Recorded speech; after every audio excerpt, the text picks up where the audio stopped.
Hi, I'm Natalie Jill, fat loss expert turned high performance coach. When odds are stacked against us, how do we shift and create everything from nothing? How do we level up when we aren't feeling it yet or we've had a big setback? On this podcast, I'll be talking to some of the most inspiring and courageous men and women on this planet who at their worst learned how to achieve success greater than they ever dreamed possible. Leveling up and creating everything from nothing. Jim Fortin was a name that I kept hearing over and over and over again from everyone I admire pretty much. He's the coach behind some of the greatest coaches. And after listening to over 40 hours of him on his platforms, I had to know more. I had more questions for him. I wanted to know, how the heck does he know what he knows? Because every time I listened to him, I would have so many aha moments. And I just think his way of teaching and what I've learned from him is brilliant. So, Jim Fortin, if you don't know who he is widely considered the leader in subconscious transformation. And he's helped countless people, from all over the world transform their lives from the inside out. And how the heck does he know what he knows? I wanted to know. So I reached out to him direct and I had a candid talk with him today. So join in today and learn exactly how Jim Fortin himself has leveled up time and time again and how he's now impacted millions along the way.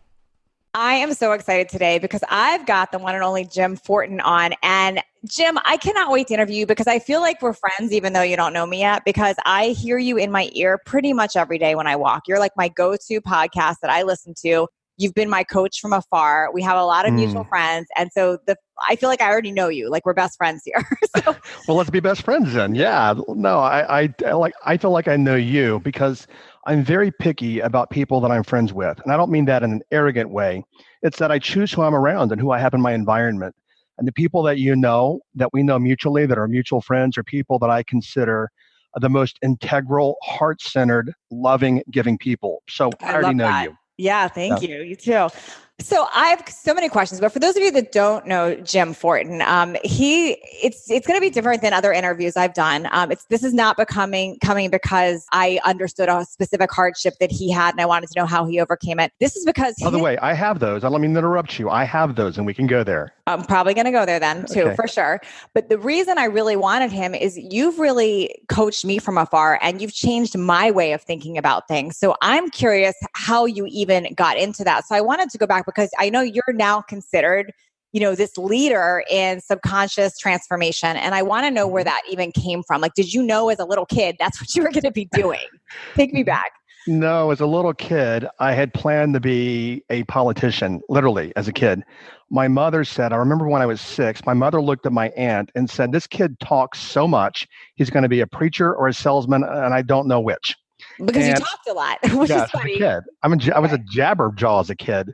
And how I got here was in college, I was a political science psychology double major. And this day and age, I don't follow any partisan politics, but I have worked in politics and I have worked for an American president. But what happened is, what got me here is in 1988, I was offered a job on United States Senator Lloyd Benson's staff. He was running for the vice presidency. And I turned it down and I went to work with an entrepreneur that I didn't know was a con man. Oh. And I had money out of college and he conned me out of my money. And then he put a lot of my money into foreign trading. I'll make this story very quick. Lost it all. And it flipped my life upside down in my mid-20s. When I say lost it all, it'd be the equivalent of about $700,000 now, today's dollars. In your 20s. So that's traumatizing, I imagine. Well, awful. That's how I have the okay to riches to rags story coming back again. So what happened is I'm like, how do people come back from this? Mm-hmm. And I started waiting. I have a couple of college degrees, but I started waiting tables and I started following my passion. I've always been interested in growth, evolvement, personal development, which is part of my path. But mechanically, I got involved in personal development. Okay. And I'm like, I'm not getting enough here. I'm like, I like listening to Zig Ziglar, but I'm not getting any change. Then I got involved in NLP, neuro-linguistic programming. And I'm like, okay, I'm getting some traction now. Mm-hmm. From there, I got involved in hypnosis. I'm like, whoa, I'm really transforming my life. And then from there, I've been a coach many years. And then I really got into the transformational aspect of using self-hypnosis to transform our lives. I went years ago from looking in my back seat for change so I could scrape together $1 so I could buy a box of macaroni and cheese and tuna to eat dinner, for like $1.29, to today, I do very well. But I have had that story where things are flipped upside down, which people in your audience talk about, or people in Yeah. your show. So let me ask you about that, because this is part of what makes you who you are. How did you even go and get involved with this entrepreneur that ended up being a scam artist? Like, looking back, were there signs now? What do you think was the attraction there and how that happened? Good gosh, there are signs. He's in prison again for a second time, and I distanced myself from him 25 years ago or longer. And he's in prison again for running the largest Ponzi scheme in Texas. So it's just who he is. There were signs, but I was a kid when I got involved, like 23, and I had money. So I was oblivious. And back at that time in my life, I liked flashy things. Money was important to me. And I don't want to go too much further here, but he was a sports celebrity in Texas. He's a legend in Texas football. First round draft choice in the NFL. So we used to go golfing with people like Terry Bradshaw and go to Willie Nelson's golf course and all this kind of stuff. Celebrity thing happening, and exactly. Imagine you were starstruck with that. I was starstruck with the people that I was around on private planes with. And so I literally technically never saw what he was doing until one day I was in the office on a Saturday afternoon and I started looking through files and I'm like, okay, this is bad news. And he was also a really angry, very large person. And I'm like, I'm done. I packed my bags on Monday and I moved halfway across the country to get away from the guy. Wow. I had no money. I bought a car after this was all done. I mean, I left everything. I let him use my credit, which he destroyed. I was waiting tables at this point also because I was already distancing myself because I was sensing things weren't right. I bought a car from a friend of mine. I hadn't even thought about it till now for $1,000, drove across country and started rebuilding my life again with personal development and then the NLP and then the hypnosis years later. So let me ask you, because a lot of people, they go through something like that and they shut down. It goes to, I don't trust people, everyone's a scam, and they become the miserable, angry person. Why did that not happen? What made you step into the other things? Part of that's probably just in my psychological DNA, in that I grew up working really hard, which is something that I actually talk against these days, is that hard work doesn't get us ahead in life. So I grew up working really hard, and I knew that, okay, if I just put one foot in front of the other and I just focus, and I did know back then that I'm the one who got myself there, and I knew that I could also get myself out of it. And I worked a couple of jobs for 2 years, just even financially stabilizing myself after that. But I never went into, well, he did this and he did that, and I'm a victim and poor me. I never went there at all. And I don't know why, but I just didn't. Yeah, you stayed focused on what's possible, it seems like, even then, without knowing you were doing that. Well, I do want to add, yes, but I do want to add that I think at that point also working in victim mentality. Like, I wasn't blaming him per se, but I was like, God, my life really sucks. This really sucks that I'm working 2 jobs. You know, how did this happen to me, et cetera? So I don't think that I was particularly very positive at that point in my life, but I didn't just roll over and play dead like a lot of people do and whine about it for 10 years. So how did you get out of that? You mentioned a lot of things like personal development and NLP and hypnosis, but how did that happen? Because you're in this, you're doing the right things, you're being responsible, trying to do whatever you can, the 2 jobs to get out of it. You recognize you're in victim mentality and you're there, but how did you learn about these other things? Who introduced that to you and what set you on that path? This is really easy. No one's ever asked this, and I've never told this story publicly. But the guy that and I'll give everyone listening a big takeaway here in just a second. The guy that I'm talking about, the con man, he was the first round draft choice in the NFL. So he knew a lot of the NFL, names in the NFL. And one day he looked at me and goes, Jim, you make me mad. And I'm like, why? He goes, you have more talent in your little finger than most people have, and you waste a lot of your talent. And then he used the football analogy. He goes, a lot of people will work and work and work to be great at football, but you know what? You're Heisman Trophy level, and you can just you can do things. Now, let me go to what he saw in me that I didn't see, which everyone listening, please, hopefully you'll get this. One of my contextual core foundational beliefs is that things always work out for me. So I've always operated from that place, which is contextual thinking. So even though things flipped upside down, I always knew that things would always work out for me. And I work from things always work out for me. Opportunities always come to me because I have evidence of that. And, and that the people that I need to meet, they will come into my life. Let me go a little further here. In New York City, I recently was telling some people that one of my clients, the first day I was talking to him, he literally was on his cell phone, and this was a lot of years ago, but he was talking to the president of the United States on his cell phone. They're friends. Okay. I told a friend of mine about that, and he's like, "How do you meet people like that?" And here's what I said. I said, "I don't know. This just happens to me." And this day and age, I know that everything's energy, so I know that I vibrate that, and I attract these people. So I know that when I work from 100% possible, 100% of the time, things always work out for me. Long answer. But if people take that and they digest that, and you work from that things are always going to be fine, they always have been, and they will be Mhm. fine now, and you just actually hold that core belief that you'll attract the right people and things will happen again, they always will. I love that, because if you focus on what's going on wrong, you're going to just keep finding more evidence of that. But if you do Yeah. that, it's like you're forcing your brain, your body, your actions, everything to move into that. Makes sense. You used a word there that I use a lot when I coach one-to-one and group as well, but evidence. Mm. I'm always looking for evidence, and I have plenty of evidence to know that there have been some things that do not go well in my life, in terms of my expectations or whatever, or frames. But 9 times out of 10, things always go pretty well, and I have to believe, and I do believe that comes from the core belief that things always work out for Yeah. me. I love that. And I want people to hear this that are listening too, that it's like the chicken or the egg analogy. You're not saying, because somebody might hear that and go, "Oh, you're happy or things work out because they work out for you." And what he's Yeah. saying is because he knows that they're going to work out for him, they do. Let me go there if I can. Is you Yeah. probably have heard me. You've heard me mention in the podcast my brother-in-law, the shaman. Yes. I was going to ask you about that because you mentioned him on almost every podcast. I'm like, he must have had a big impact on your life. Well, I apprenticed with him, and something he's drilled in my head over the years is that people think that once they have money, they'll be happy. But he said it doesn't work that way. We have to be happy first because that's our frequency and vibration. And he said a happy life is what creates when we're happy on the inside first. That's what creates everything else. But most people work backwards and they're like, I will be happy when I have the car and the home and the college and the kids out of the house and my new job. And then I will be happy, but not until then. And they're working backwards. Yes. This is the be do have that I love to talk about and share. Yeah. Yes. And let me add also one more thing here is that we're closing our cart today. We're launching our transformational coaching program and talking about things working out. My team is like, we are steamrolled and in a very positive way. And a friend of mine today knows the numbers and he's like, Jim, he goes, I don't get it. How does this happen? I mean, how do you just introduce this program in 2 years? Yeah. It's a mega multi-million-dollar program. And I said, because things always work out for me and I live from that vibration and frequency. And everyone listening, if they would get out of their head and stop saying, well, I got fired or I lost my job or the car broke down or my mother's mad at me, and they stop all that external nonsense head garbage and they work from peace on the inside, your life will change quickly.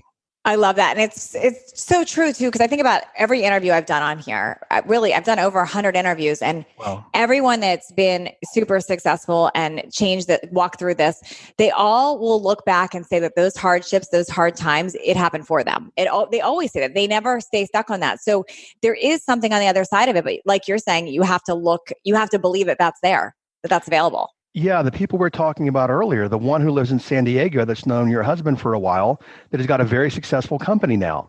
And I've coached him and mentored him, and he's been a friend and a dear friend, like a brother for a lot of years now. Mm-hmm. But I have formally coached him. And his company right now, I believe, is doing in the range of $100 million a year. Yeah. And 4 years ago, he's like, Jim, he goes, we were losing $50,000 per month. Now we're making this. And this is what we talked about people we know. They're all 7-figure earners or personal friends of ours. These people, and I want everyone listening, please, to get this, is these people think differently, even than people that make low 6 figures or mid 6 figures. They have a completely different identity and way that they think about themselves and what happens in their life, as opposed to people that are constantly struggling for a living. Yeah. I feel like they work from vision. And we're talking about Drew Canoli, by the way. So, and it's true, because I knew him years ago too. And it was even knowing his situation, how he'd always talk about vision and possibility. It was like, he was so enrolled in his own vision that you couldn't help but to be enrolled in it with him. Yeah. And let me add there, I remember many years ago, he even called me and said, when he left Tampa, he's like, Jim, what should I do? What should I do with my life? And I'm like, are you crazy? It's right in front of you. And then maybe a year later, I mean, we talked all the time, but a year later we were having a conversation and he was starting juicing vegetables. Yeah. And now, I mean, it became a big brand, and now that morphed into Organifi, which is a huge company. And he said to me, we're talking about money. And I said, do you have any money? And he's like, nope. And I'm like, do you have enough money to cover next month's rent? And he's like, nope. I'm like, I okay. didn't do this. Yeah, I'm like, okay, I'm going to be loaning him $5,000 next month. But the thing is this, people that actually like Wow. Drew, people get out there and they become very tenacious. They put their head down, and it's not even that they work, even though that they do, but they're what I call aligned, and they are on purpose. They know why Yeah. they're here, and they make it happen. And they use their will and make it happen.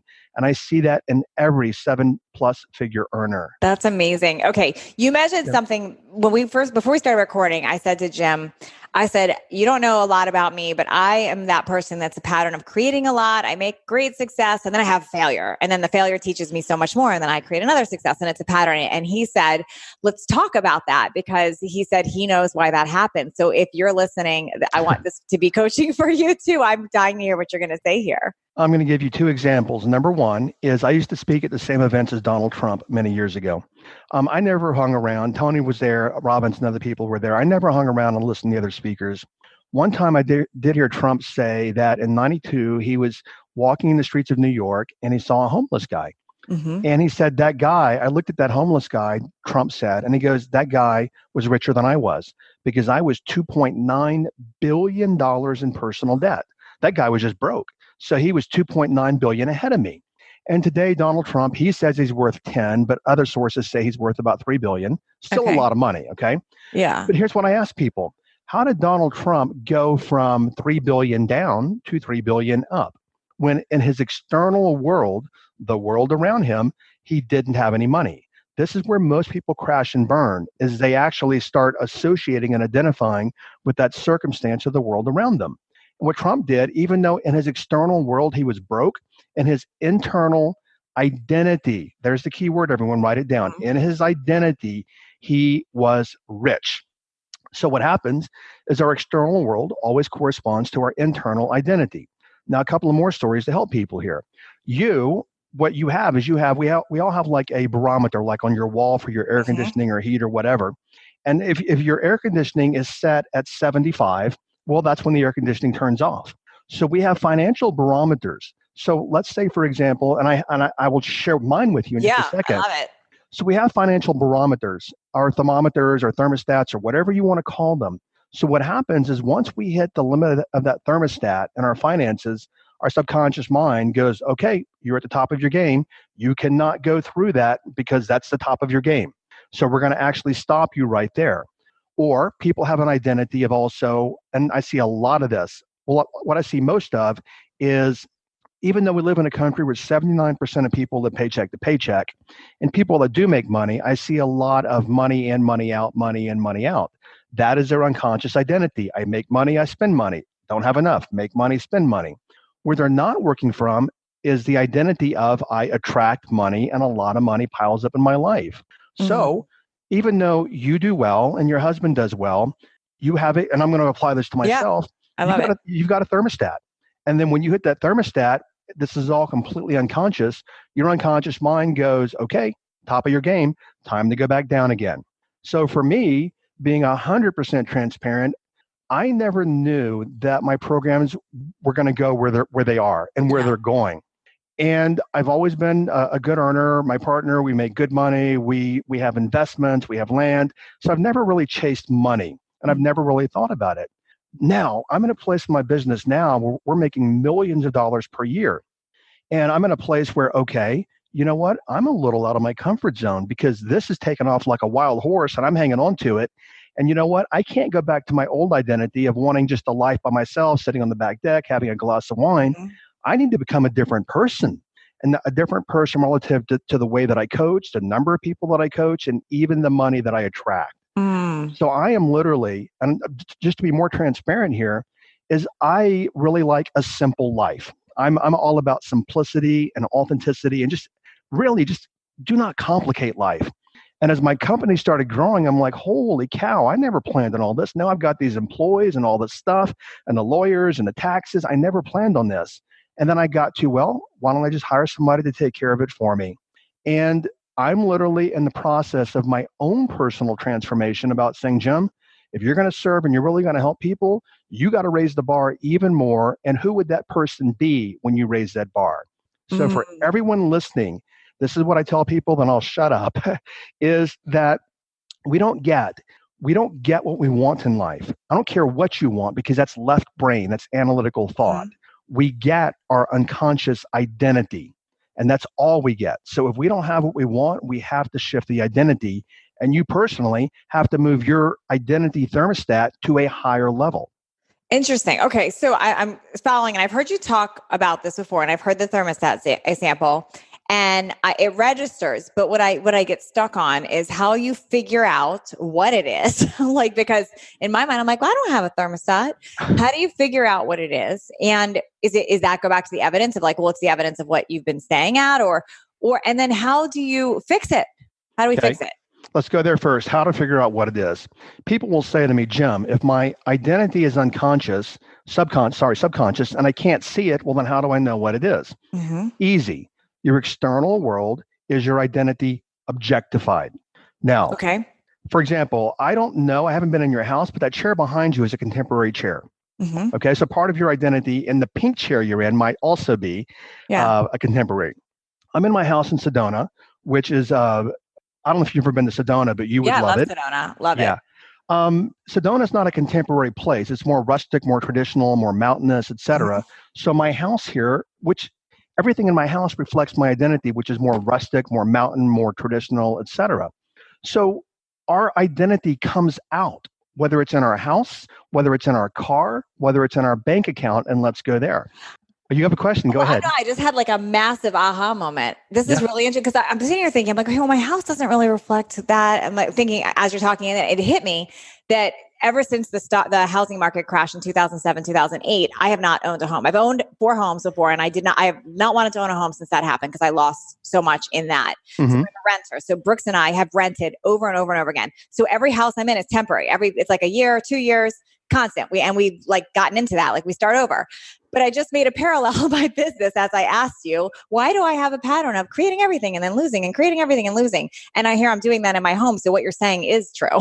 So in a little bit of a different way, but I think that's what you're talking about. What I'm saying also is that you're living from your past. Yeah. 10 years ago, what happened 10 years ago happened 10 years ago. And notice where you were still working from until a few minutes ago. Yeah.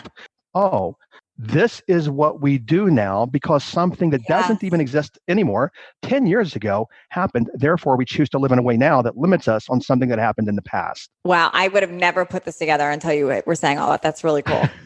Then the next you asked was, how do we change identity, right? You've heard this in the podcast. I freely tell people this. I have no affiliate link. And I tell people this because it's a solid book, but The Power of the Subconscious Mind by Joseph ordered it Murphy. Because I've heard you talk about that. Yeah. Power of the Subconscious Mind. I tell everyone about the book. Why? Could I go write my own book? Yes. But why? Why would I reinvent the wheel? Why would I give myself that much work? He's not even on the planet anymore. I don't care. As long as the book helps people. And what I tell people is this, is he writes it from a Christian perspective.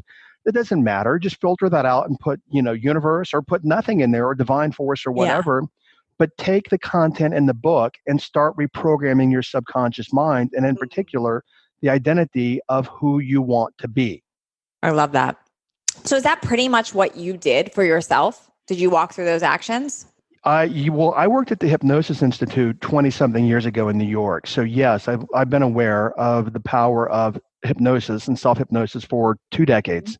What people don't know, you've heard on the podcast, is that hypnosis is endorsed by Harvard, Stanford, Yale, Columbia, the Mayo Clinic. I mean, the psychological and also the American Psychological and American Psychiatric Associations, the efficacy of it is medically, physically, behaviorally, psychologically proven over and over and over.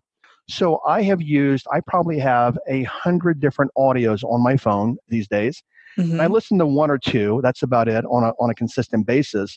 But there's not there's not a day that goes by that I don't listen to a hypnosis audio to continuously reprogram my subconscious mind.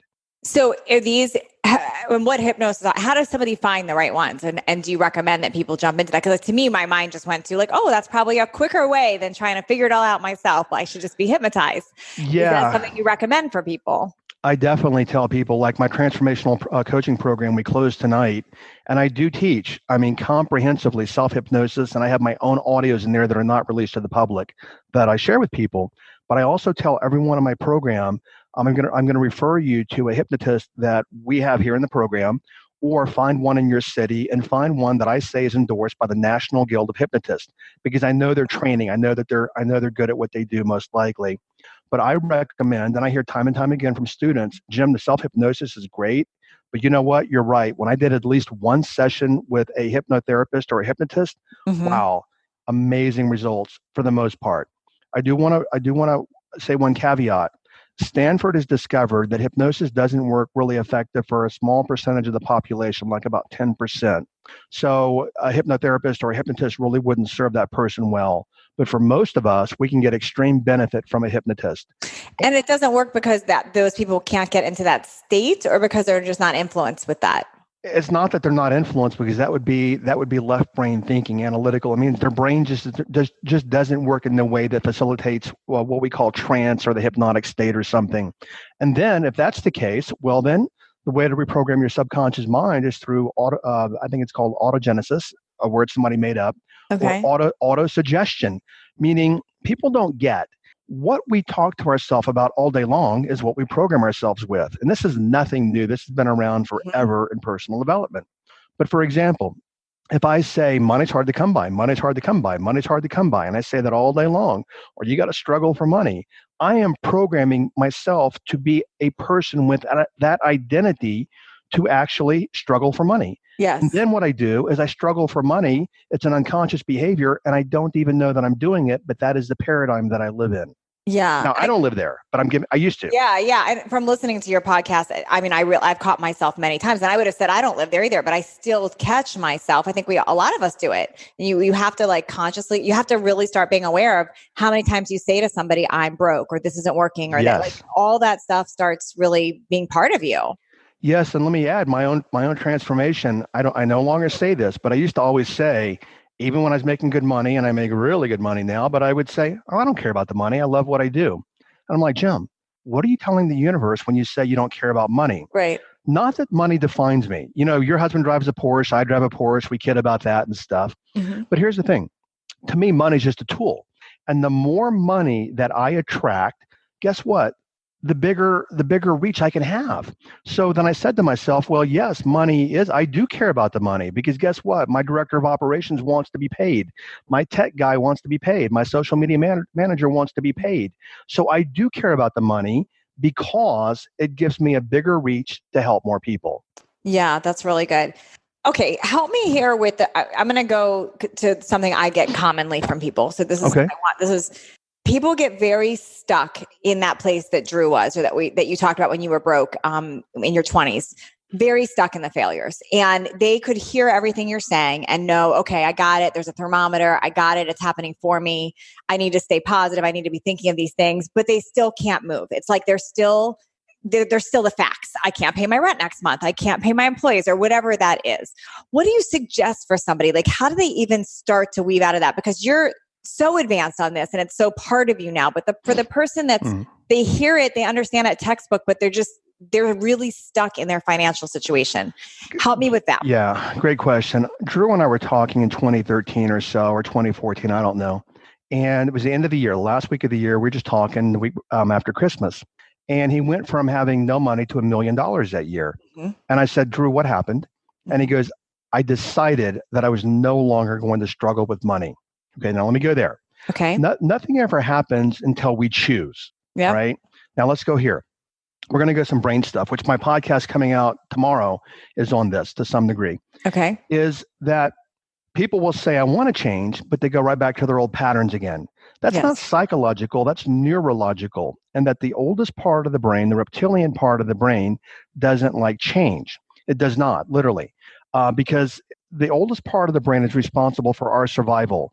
And as long as we're on the planet and we know what's going to happen, our survival is not threatened. But if we think we're going to change things, now our survival at a reptilian brain level is threatened, because I don't know what's through that door if I walk through that door. So that is unsafe. Therefore, I'm not going to walk through the door.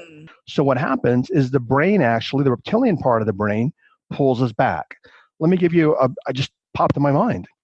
there's been some research on this. And do you know when people, and they hook people up to electrodes and all this kind of stuff, science stuff. And anyway, do you know when people get the most stressed out in a small way in a supermarket? What? At the checkout? I don't know. What? No. What they discovered is when people come to an end of an aisle and they can't see around it, their stress level goes up a little bit because they don't know what's around the corner. So you think about when you're in a store, how many times before you go to the corner are you like, I've got to peek around here. Is there somebody around this corner?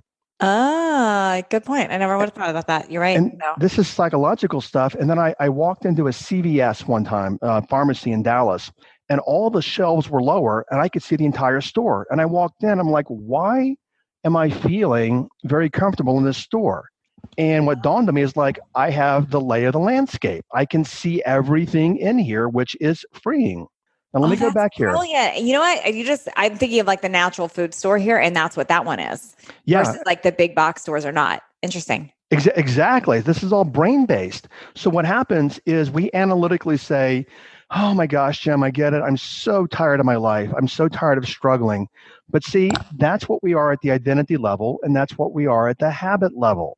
So then what happens is we analytically say, okay, I'm going to go do X, Y, Z to change my life.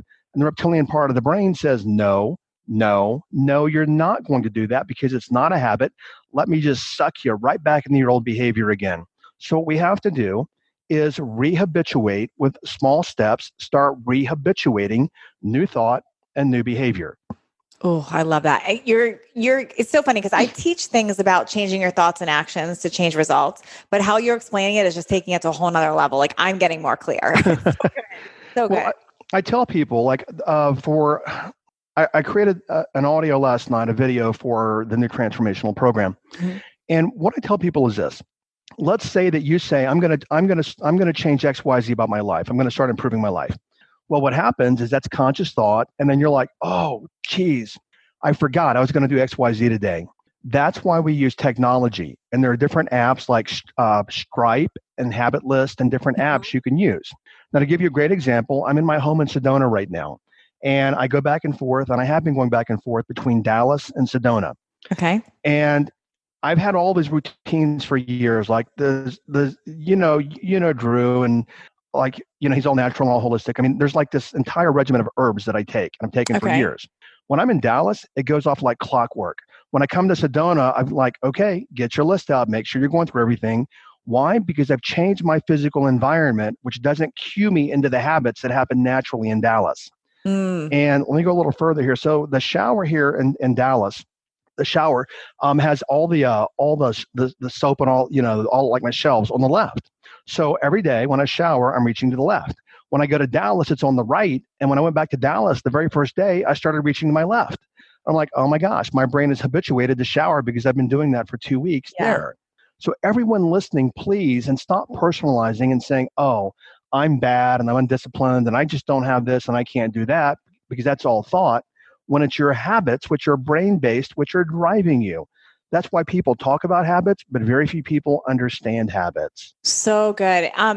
Was it you that I learned about? I can't remember where. I've been repeating it. I don't remember who I learned it from, about habit hacking. Was that you, or is that? I probably have used, okay. Go a little further here. So I've been teaching people, because I applied it to myself. I can't take credit for it. It wasn't my idea. But the idea of habit hacking, where if there's a new habit you want to create, like for example, I had a bad habit of just going through my to-do list every day, like getting caught up my to-do list, where I know I get my best ideas, learn, advance when I can do things like go for a walk and listen to a podcast. So like instead, it's more important for me, I know, to go for a walk, get exercise, listen to a podcast for personal development, help myself, than it is just to sit and go through a to-do list all day. But it was a habit to do that. So I started, how do I habit hack? Like, how do you combine one thing together with another? So originally I would look at it as I have to walk and I have to listen to a podcast or read personal development. But the habit hack was I'm going to put those two things together so they don't feel as chores. I'm combining two things together and I'm more likely to go do it.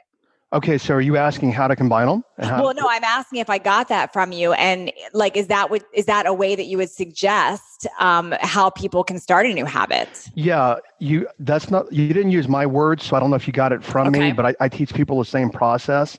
Is, let's say, for example, that you want to start a new habit. What I want to do is Okay, the best example is this: is the mailbox at this house here is up the alley across the street on the other side of the street. Okay. So, and it's different in Dallas, but anyway. So when I want my mail, then I know where I have to go to get the mail because that's where the mail person always puts the mail, right? Right. So I know where it is. So what I want to do is where I'm going with this is I want to stack a new habit on an old habit that happens like the mailbox, which I already know where it is. Okay. I want to stack a new habit onto an old habit. So the old habit reminds me to go into the new habit. So an example would be, let's say that I want to start drinking hot tea in the morning, which I already do, but this is an example. I want to drink my Organifi, and Drew owes us money for that. Okay. So, let's say I want to drink my hot tea in the morning. Well, what I would do is I would find that probably I just don't do it because I'm not in the habit of it. But what if I did this? I said, okay, after I brush my teeth in the morning, the first thing I'm going to do is go have hot tea. Now, because I brush my teeth every morning, I literally anchor that hot tea to the brushing. So the brushing reminds me to go have the hot tea.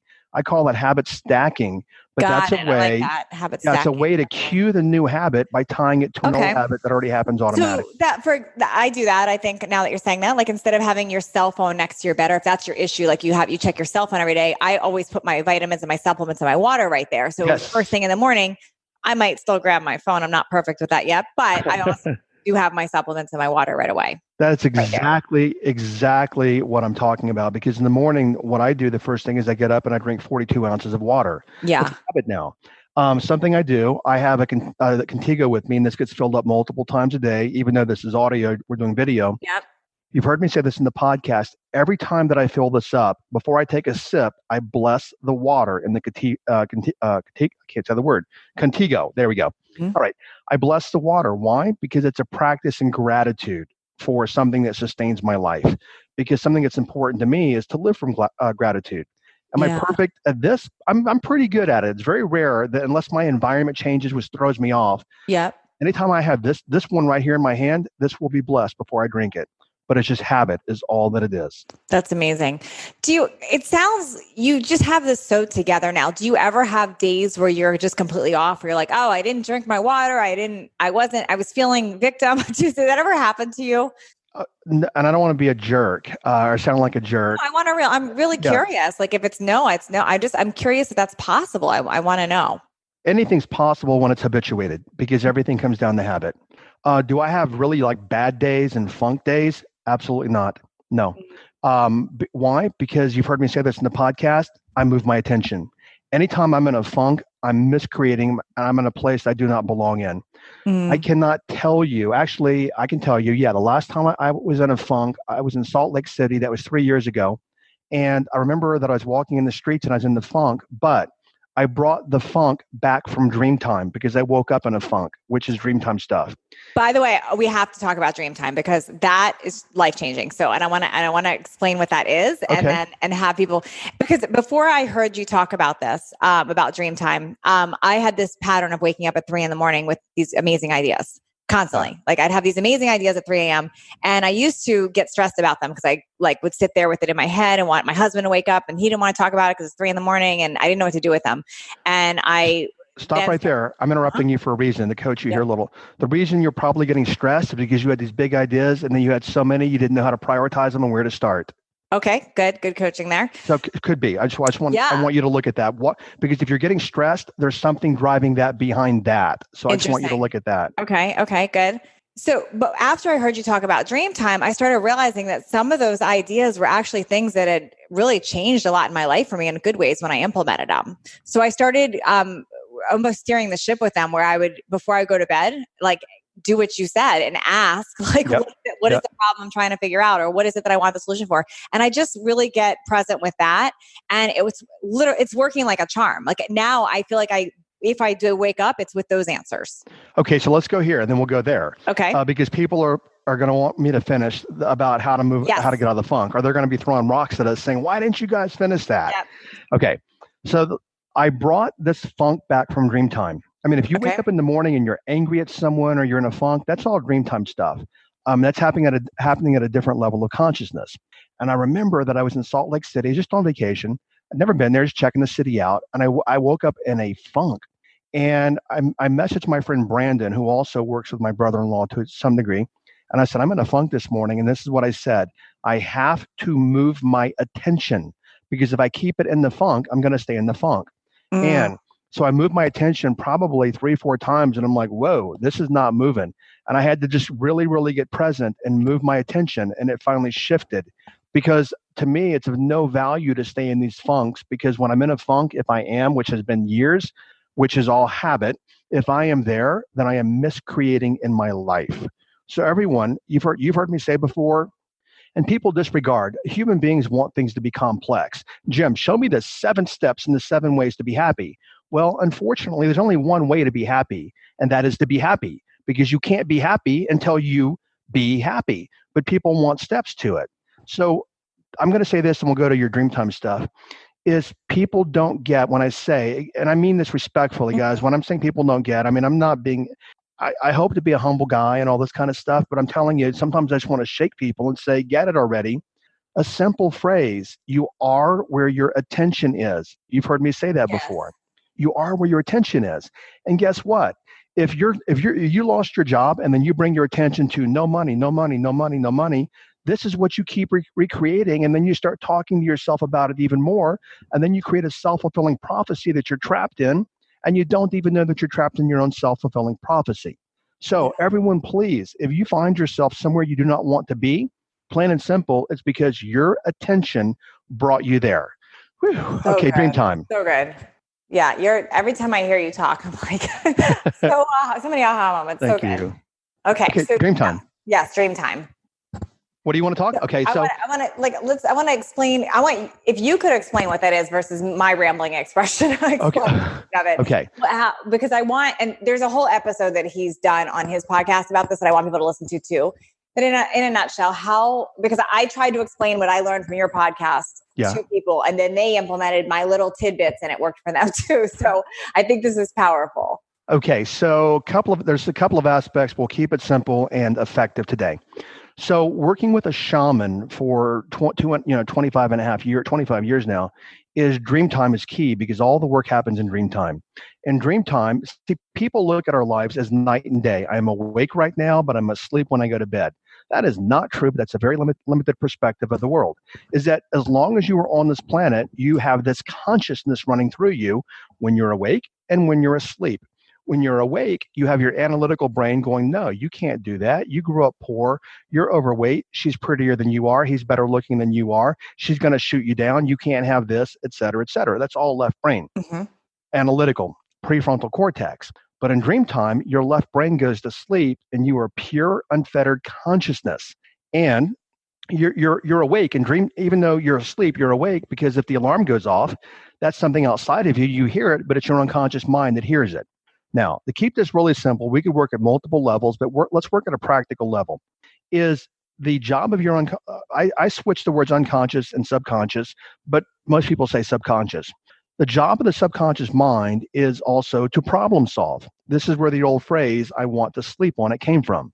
So when I have something, when I need anything in life, it used to be money. It's not that anymore. Mm-hmm. But when I need to meet somebody or I need a door to be open or I need something, I will say, hey, meaning subconscious mind, I need an answer to XYZ, bring that to me. And then what I do is I just let it go. And I let my subconscious mind work it out with my experience of life, plus connecting with collective consciousness. I mean, we are in a world of consciousness, which is like a soup, so to speak. I mean, we're all connected in consciousness. So when I toss it to my unconscious mind also tosses it to the universe. Anything that I need, I can access through dream time. So what I do is before I go to bed, I set my intent. Unconscious mind, bring me XYZ answer or bring me, et cetera, whatever it is that I'm looking for. And then I release all expectation and let it go. And it will come either in a dream, in a metaphor, in a aha when I'm driving, like, boom, that just popped in my mind. Oh, there's my answer. It'll come at some point when I let it go. That is our superpower for all of us, but almost no one uses it because they don't know anything about it. Let me keep going here a little bit. Stop. I remember reading an entrepreneur, some thread on Facebook, and they said, sleep is overrated. Sleep when you die.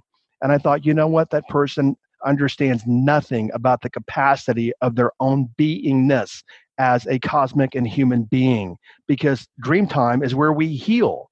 If you're physically ill, anyone, what you want to do is set your intention and you say to yourself, I want to have a dream. And in that dream, I see myself healing, because what we heal in dream time will heal in the physical body. Okay, back to you. So no, this is so good. This is so good. How, and I also like what you, it's not that you wake up necessarily and have the answer. It's just, you're putting it out there. You're putting it to your subconscious mind and it's going to come to you. And I definitely have found that to be true. I'm wondering about the people that are self-medicating to sleep. So they're saying, I want better sleep. I'm going to self-medicate. I'm going to, whatever, whether it's natural stuff or not natural stuff, whatever they're doing, I'm assuming they're ruining that. They're taking away that ability to do that, or does that not affect it? No, it does affect. It could affect recall. It could affect REM sleep. There are a lot of things I could say about shamanism, which is not a religion. It's the oldest system of thought on the planet. And in dream time, I mean, we literally connect with everything in the universe.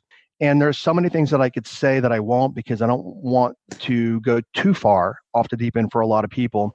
But yes, people can affect themselves or affect their ability to perform in dream time or recall in dream time by doing that. But make no mistake, if you cast the intent that, like this house I'm living in right now, I bought, when I saw this house on the MLS, I literally said, that is my house. It was on the MLS. It is my house today. Other people saw it, but it is my house because I used my will as a being and I cast my intent for what I want. Yeah. So in dream time, you actually command, because you can command your being, because you own, when I say own, I'm going to air quote, you own your being. That is your bag of skin you're walking around in right now. You own this. It's yours right now. So command it to heal, but also command your subconscious mind, because it's at your service to go get what you want it to get.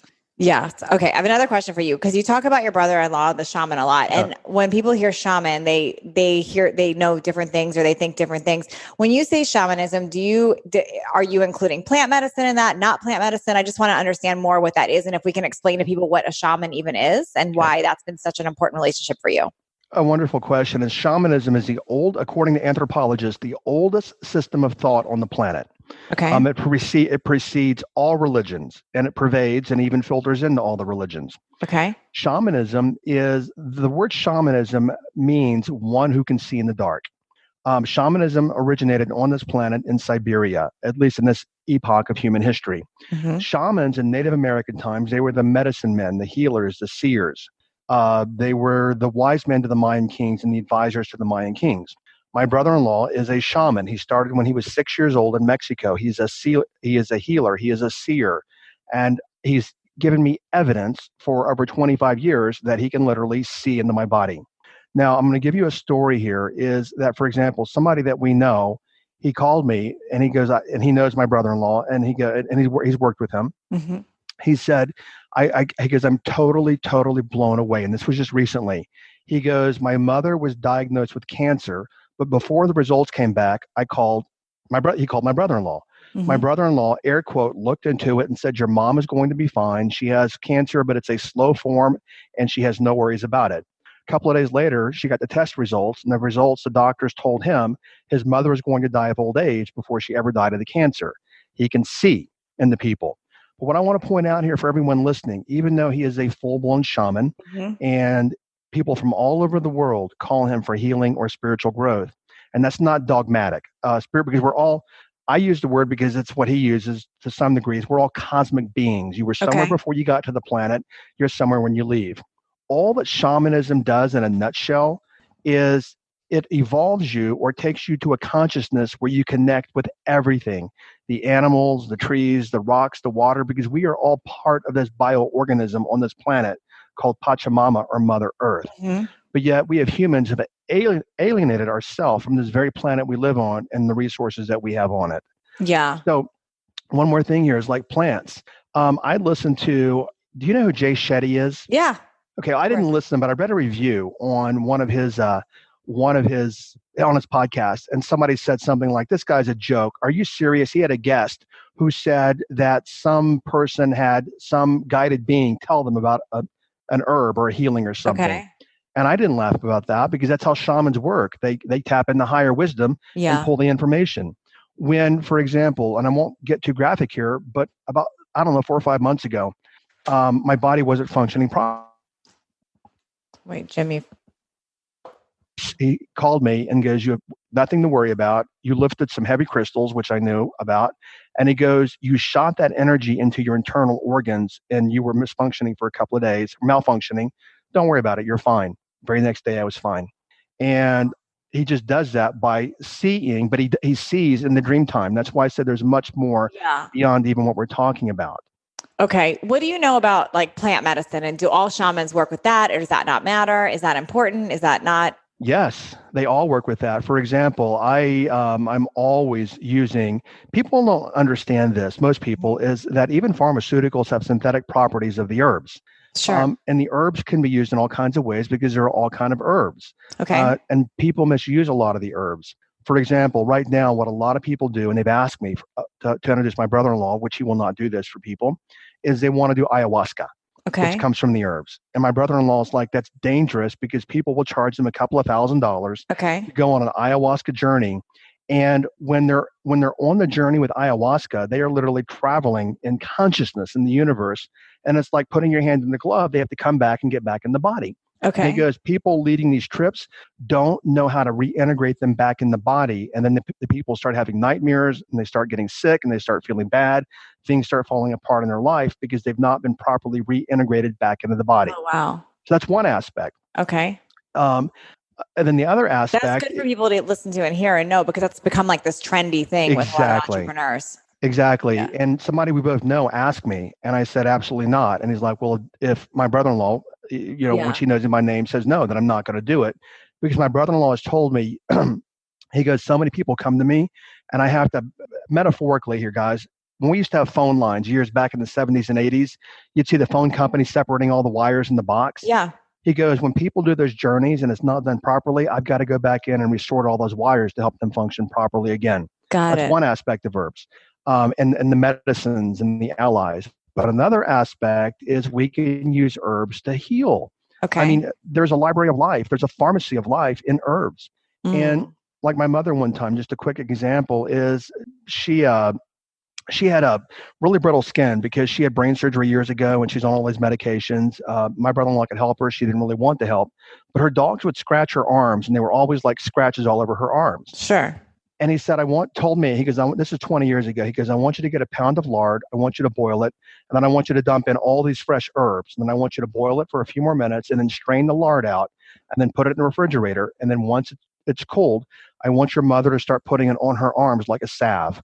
Within a week, all of her arms were cleared up. Wow. Why? It's because of the stuff in the herbs, which comes from the plants. Interesting. Okay. Yeah.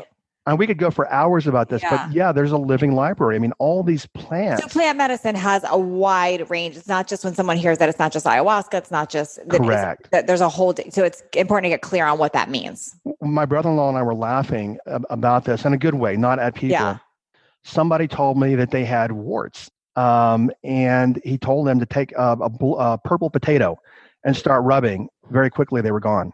Or what? Maybe it wasn't warts. It was a cyst of some sort. I'll give you guys one more example here.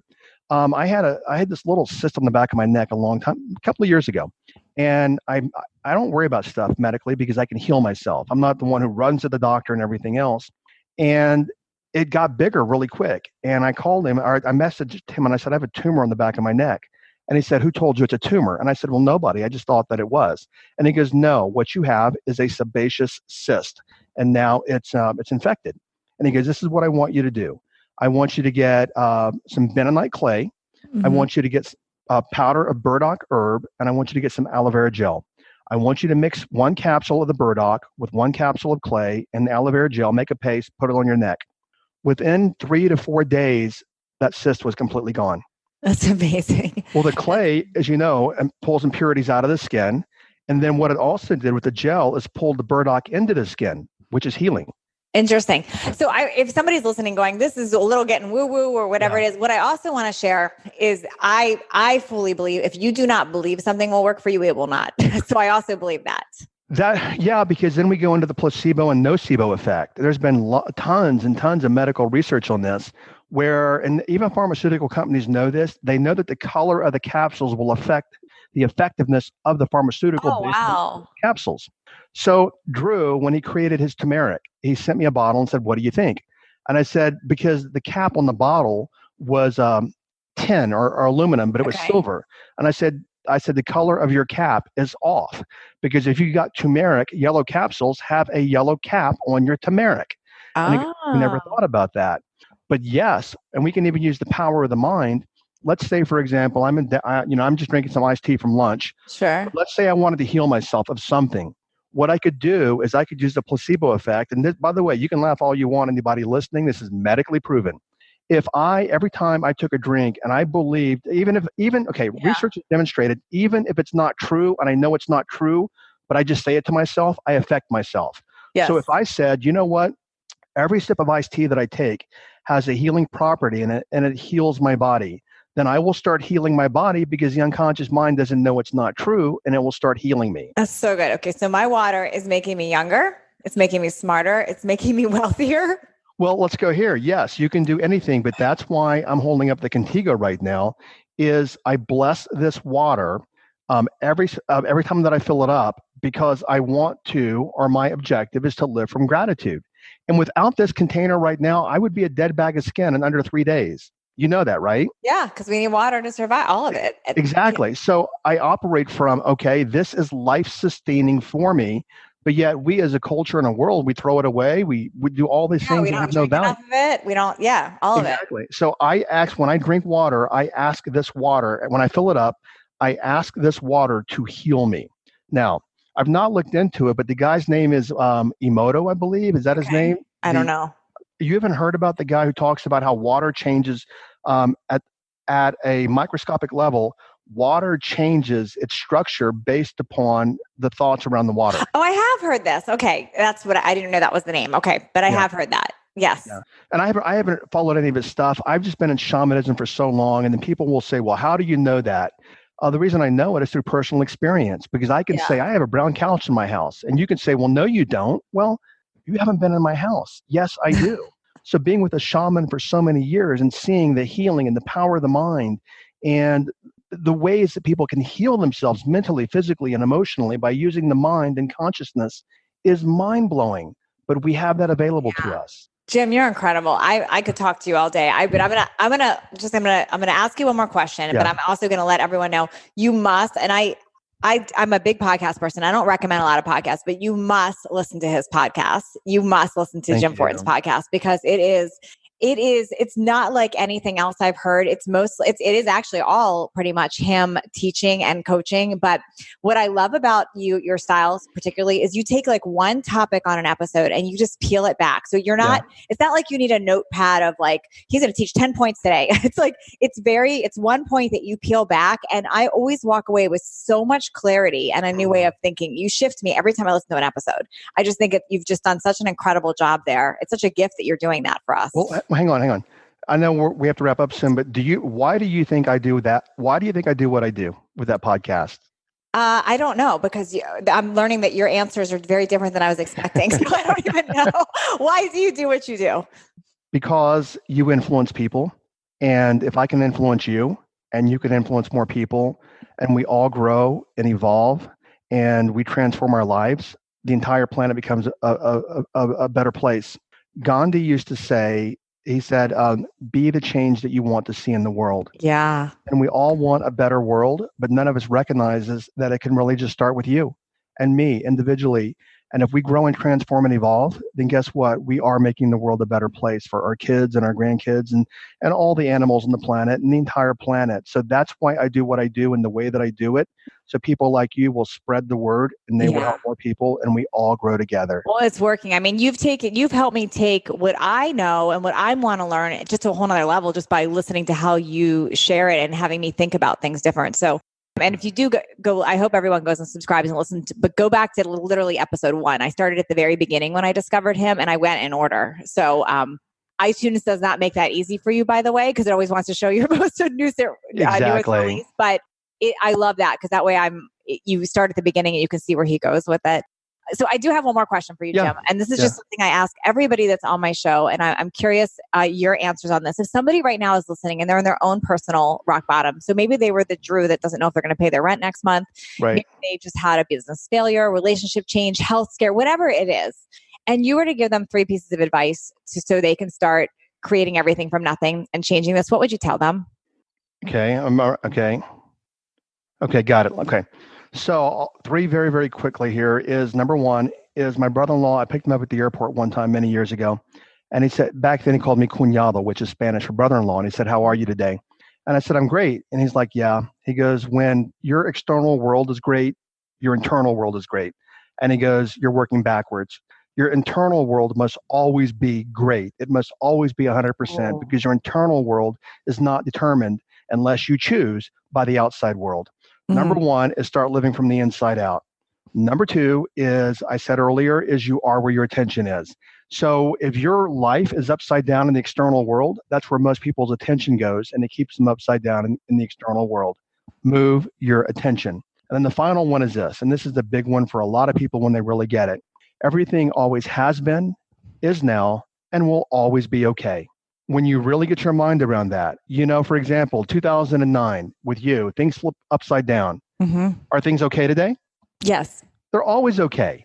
Things are always okay, but it's our interpretations that makes them not okay.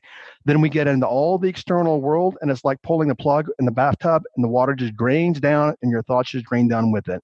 Work from the inside out, not the outside in. Oh my gosh, this is so good. Jim, where can people find you other than your podcast too? Where can they find you? Yeah, jimfortin.com. I strongly suggest, I have a program there called the Master Thought Formula. It's a 90-minute video training. It's free, and it shows you literally, not marketing hyperbole, nothing. It shows you how to transform your thinking in a matter of seconds. It's called the Master Thought Formula over at jimfortin.com. I'm downloading that today. I don't know why I haven't before. No, you're gonna like. I think you're gonna love that because I show people how to move their attention just like that. That's so good. This is so good. Thank you so much, Jim. Thanks for leveling up with us today. Please share this episode if you found it helpful so others can join in. And don't forget to hit that subscribe so you don't miss out on future shows.